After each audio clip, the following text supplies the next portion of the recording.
traveler who crosses Bolivia's high plateau toward its chief city, La Paz, comes upon it suddenly, picturesque, bright-colored, a city in miniature.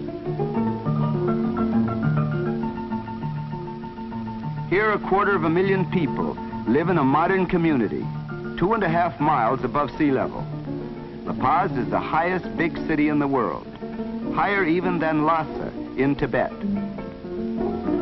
Thin, cold air, the people of La Paz are well adjusted, although living so high does make a difference, even in people who were born to it. The paseños, as residents of La Paz call themselves, are likely to alternate between periods of nervousness and apathy.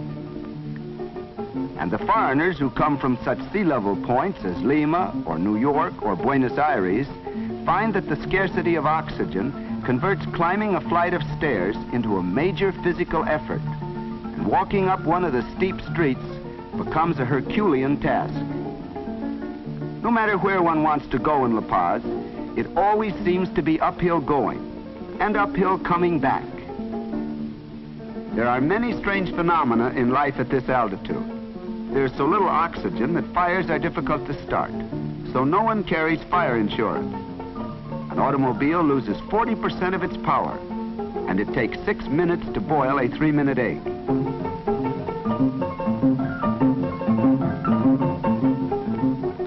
The heart of old La Paz is in the Plaza Murillo, where it is said that the first cry of rebellion against Spanish rule arose in 1809. On the great square is the handsome cathedral, one of the largest in the world, where 12,000 people may worship together. Around this plaza are the principal government buildings, for in La Paz are the executive and legislative branches of the government. The Supreme Court, however, meets in Sucre. The Indians of this region, from the high plateau above the city and the luxuriant Yungas valleys beyond the mountains to the east, are notoriously bad city dwellers. They do, however, come into market on weekends. Then the city is alive with these strange and quiet people. They are, for the most part, of the ancient Aymara tribe. Long before the Incas, they were a powerful race. They make their headquarters in the old inns, whose courtyards become warehouses for their goods.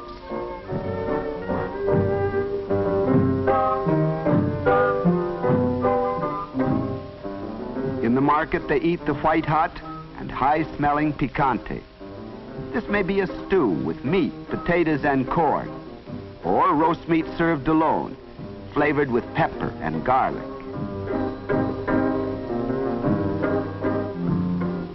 Here they bargain for little piles of pale green leaves, called coca, from which the drug cocaine is derived. To these people who chew it like tobacco, it is an opiate to help them to endure the bitter cold and the hard labor. But the habitual use of coca dulls the intellect, so that enlightened Bolivians are now trying to stamp out the practice.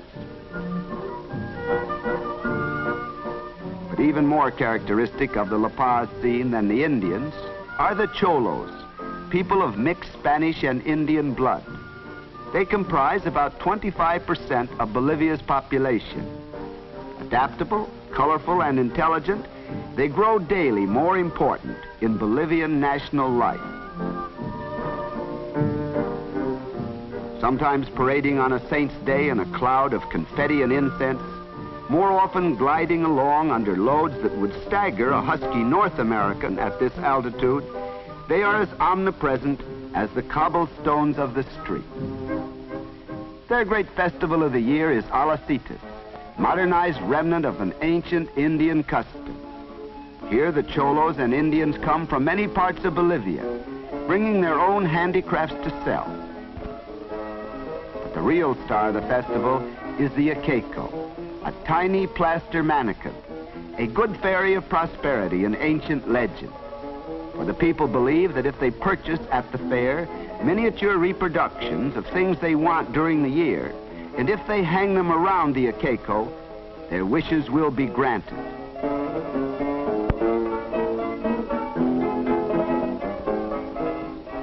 Tiny bags of rice and coca, new shoes, wedding rings, toy horses, trucks, and gaudy new apartment houses all surround the Akeko. Then the jolly little god and all his fine wares will stand guard in the household of his purchaser until he makes all the dreams come true, or at least until the fair of Alcides returns next year.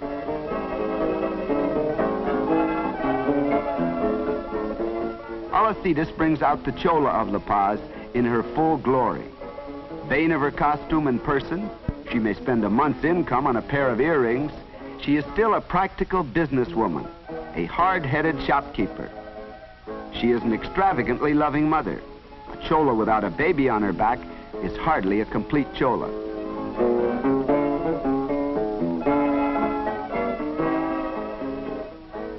Humorous, quixotic, sharp-tongued, the Chola is unique and knows it.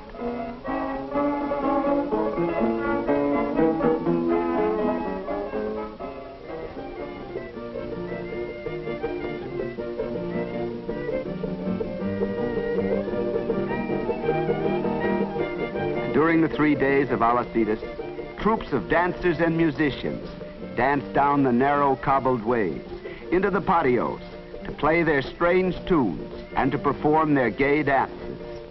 Whirling in her bright shawl and dozen petticoats, the inevitable derby set at a jaunty angle, the Chola is a gay and provocative figure, unlike any other in the world.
But all of La Paz is not markets and fairs and dancing, for the City of Peace is full of colonial tradition.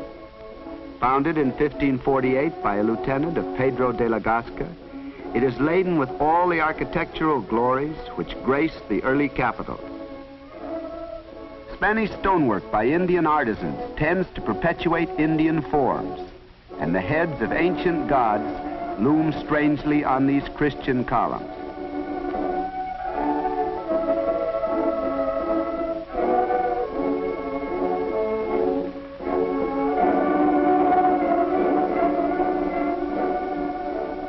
Even here the Chola reappears, this time in another guise, as a nurse to a newly christened child.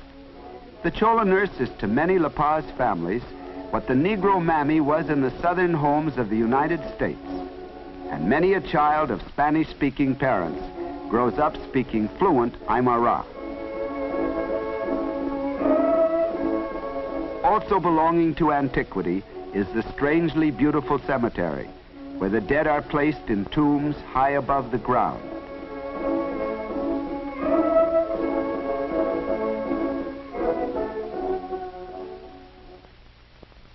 In a new part of the city is the National Stadium, seating 60,000 people.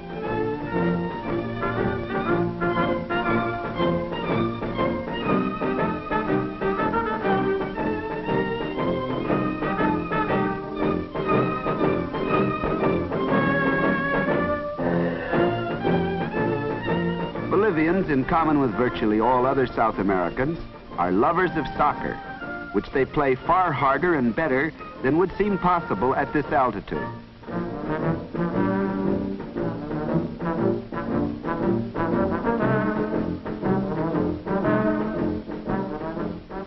Imagine yourself doing this, for example, on top of Pikes Peak.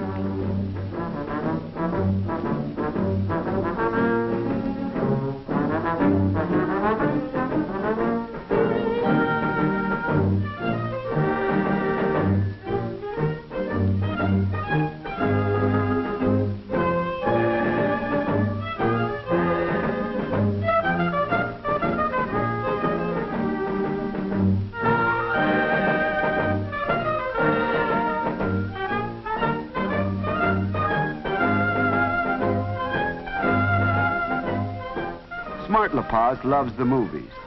This is one city in which Argentine and Mexican-made films are almost as frequent as those from North America. Most fashionable is the Vermouth or 6 o'clock show on Sunday evening. This is 1 hour in the week when you can be fairly sure of seeing La Paz out in its best bib and tucker. But there is still another La Paz, not picturesque, but important for the city's future. Bolivians have great ambition for the industrialization of their country, and factories like this are becoming focal points in economic expansion.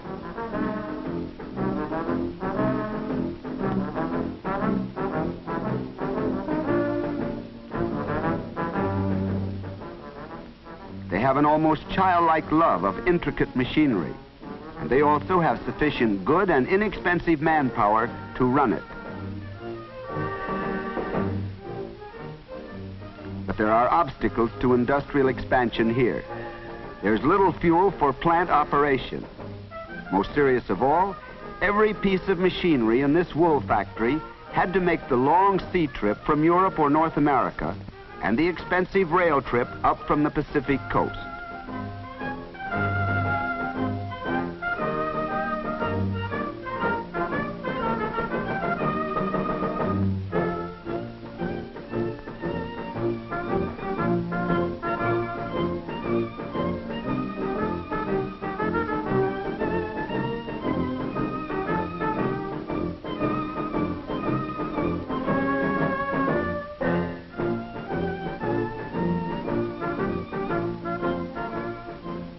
In spite of these obstacles, industrialization and construction are going ahead in this new, realistic La Paz. This fantasy-tinged project of tearing down a hill has the purely practical end in view of constructing a highway to link La Paz with its eastern suburb of Miraflores. In these projects, cholos are the chief workmen. Indians will occasionally join them for a few days, but they are farmers at heart and prefer to work the soil.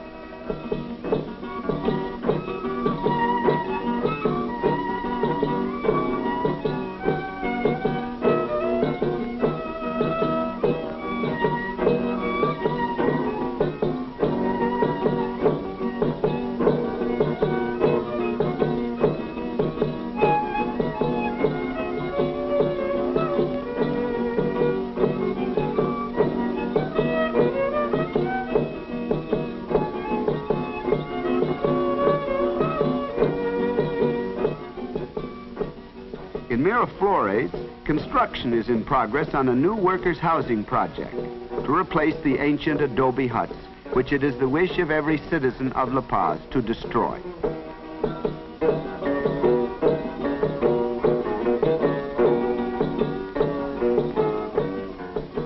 And all over the city, the adobes are coming down, and new, starkly modern buildings of reinforced concrete and brick are going up. The silhouette of La Paz is changing more rapidly than that of any other American capital today.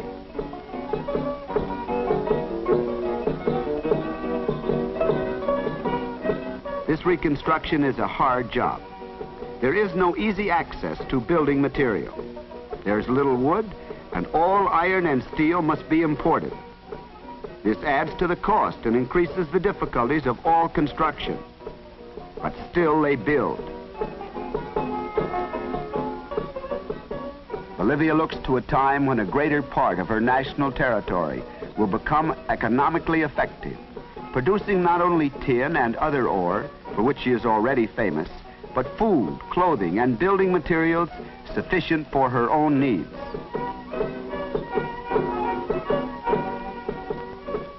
Paz, the center of modern Bolivia, is already the highest big city in the world. It is growing in the face of tremendous odds, as though there was some special virtue in this height, as though it literally increased the stature of the city. La Paz has set its heart on the idea, and it's back to the job of living at least half a dozen stories higher.